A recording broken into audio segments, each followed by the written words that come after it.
বন্ধুরা দেখো, ধান মিলছি আমি। এগুলো ভাতের ধান সিদ্ধ করা হয়েছিল কালকে, তো আজকে মিলছি। এখন এভাবেই রেখে দেবো, একটু রোদ বেরোলে তারপরে মেলা হবে। কারণ আজকে প্রচণ্ডই কুয়াশা আমাদের এখানে, এই সবে একটু পরিষ্কার হয়েছে। তো বন্ধুরা, তোমাদেরকে আজকে ভুঁ শশার গাছ দেখাবো।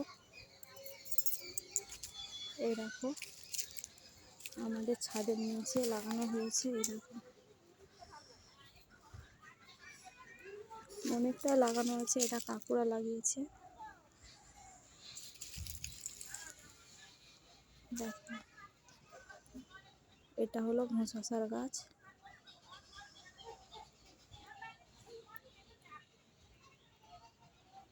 আর সেই দূরের দিকে কফি লাগানো হয়েছে, পেঁয়াজ গাছ লাগানো হয়েছে।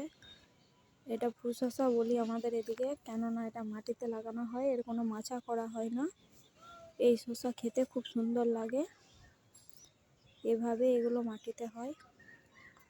তো চলো বন্ধুরা, টাটা।